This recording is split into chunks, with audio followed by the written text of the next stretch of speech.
Bonjour tout le monde, bienvenue à tous les nouveaux abonnés. Je vous remercie pour votre confiance et je remercie aussi tous ceux qui me suivent depuis le début.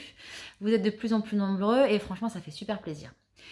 Je fais peut-être un peu moins de vidéos là parce qu'il y a beaucoup de consultations et la première chose que je voulais vous dire c'est que il y a une belle énergie très positive, donc c'est une énergie générale bien sûr, c'est pas forcément pour tout le monde, mais de toutes les consultations que j'ai eues depuis au moins 3 semaines, les féminines, puisque j'ai pas eu d'hommes, les féminines sont vraiment sur le bon chemin. Elles sont indépendantes.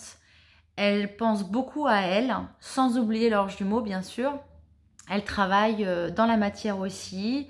Elles reprennent leurs études, elles développent des sociétés. C'est vraiment très agréable d'entendre ces messages parce que nous sommes, je le pense, vraiment dans une énergie de travail. Voilà, pour tous les chasers, pour les âmes éveillées à la base. Donc j'ai eu un petit peu de tout, j'ai eu des débuts de parcours, des fins de parcours, des milieux, j'ai même eu des consultations où on n'était pas du tout en parcours de flamme jumelle, mais où c'était pas grave du tout. On était dans une belle relation d'âme qui nous avait quand même fait évoluer, hein. C'est pas forcément des flammes jumelles à chaque fois qui nous font travailler.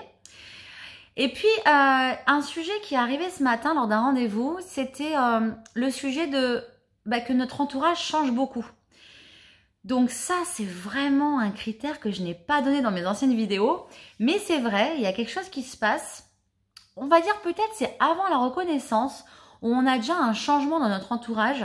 Donc évidemment, pour ceux qui sont déjà mariés, c'est le plus grand chamboulement donc familial, émotionnel de rencontrer son jumeau et puis de se poser beaucoup de questions par rapport à notre couple.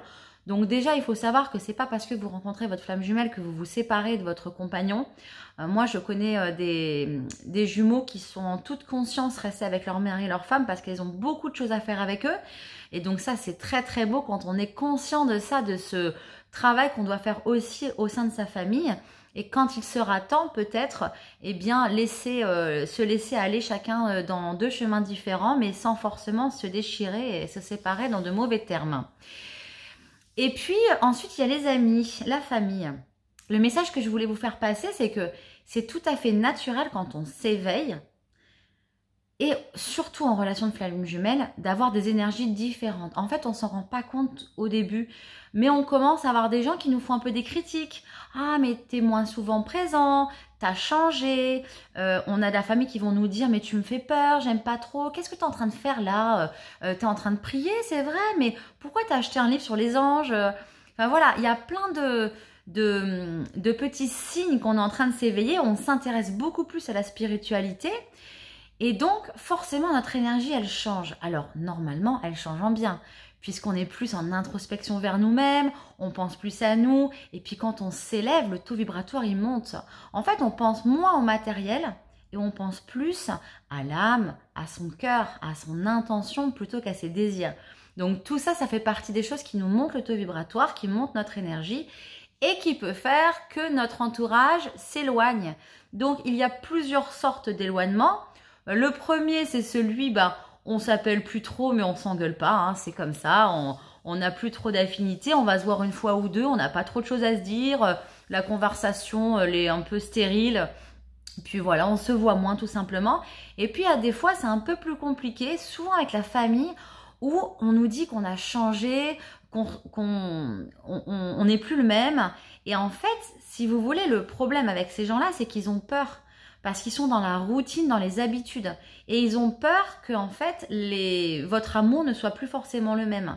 Donc, le petit conseil que j'ai à vous donner pour ces gens-là, c'est déjà d'être très honnête avec eux en disant qu'il n'y a pas de jugement à avoir, que vous pouvez changer peut-être d'aspiration, de passion, de hobby, et en leur expliquant sans, en fait, leur demander leur acceptation, mais juste en les respectant, parce que comme vous les aimez, vous leur expliquez. Mais après, il n'y a pas de... Voilà, ce ne sont pas eux qui doivent décider de votre vie. Ceux qui vous aiment vous accompagneront. Voilà, des fois avec la famille, ça prend un peu de temps, mais ça finit souvent par s'arranger. Et puis après, il y a ceux qui vraiment vont Ceux qui sont pas très spirituels, ils vont se prendre la tête avec vous, ce sont des amis qui vont, lors d'une discussion, carrément vous attaquer sur un sujet en disant que Dieu n'existe pas, ou que les anges c'est n'importe quoi, qu'on peut pas guérir avec les pierres, ou que tout simplement cette relation de flamme jumelle c'est n'importe quoi. Donc voilà, il y a plusieurs sortes de réactions au niveau de votre entourage. Et je voulais vous dire que c'était bien normal, que c'était tout à fait logique. On inspire en fait à changer de copains, d'amis. On va peut-être se rapprocher de quelqu'un de la famille, comme un oncle, qui va vous annoncer, écoute, je voulais pas te le dire avant parce que j'en parle à personne, mais je suis médium, je suis empathe, je ressens beaucoup de choses, je fais des rêves prémonitoires. Ça va vous rapprocher d'autres personnes aussi. Il faut laisser juste aller les choses comme elles s'en vont. Et puis, s'il y a des gens qui sont un petit peu réfractaires, vous devez les laisser aller aussi. Envoyez-leur de l'amour comme vous savez faire avec votre jumeau, parfois en 5D. Remerciez-les pour tout ce qu'ils vous ont apporté durant ce laps de temps où vous les avez connus. Et puis, on passe à autre chose. Voilà, tout simplement. Mais en tout cas, c'est vrai que quand on est en relation de flamme jumelle, en parcours, ou qu'on s'éveille, ou les deux, comme par hasard, on est entouré de plein de gens comme nous. On va, comme par hasard, avoir peut-être un client ou un voisin qui va, avec qui on va avoir les mêmes sujets de conversation, où on va dire, tiens, c'est marrant, en ce moment, j'ai plein de gens qui me parlent de la même chose. C'est tout simplement, en fait, les énergies qui se rassemblent. Ce sont des familles d'âmes avec qui vous allez faire un bout de chemin et qui sont là un peu comme un appui, un soutien dans ce parcours pour vous dire que vous n'êtes pas seul. Et ça, c'est très enrichissant. Voilà, je voulais vous faire cette petite vidéo pour vous expliquer tous ces liens qui changeaient. Il ne faut pas trop s'en faire, il faut laisser aller. La possessivité n'est pas de mise dans cette relation de flamme jumelle. Il faut vraiment, dans cet amour inconditionnel, ne pas être possessif envers les gens et laisser aller quand besoin. Et puis parfois, ça va carrément en fait même faire aider votre entourage à comprendre qui vous êtes et ça va faire des relations encore plus intenses. Donc voilà, je vous dis à très bientôt pour une autre vidéo.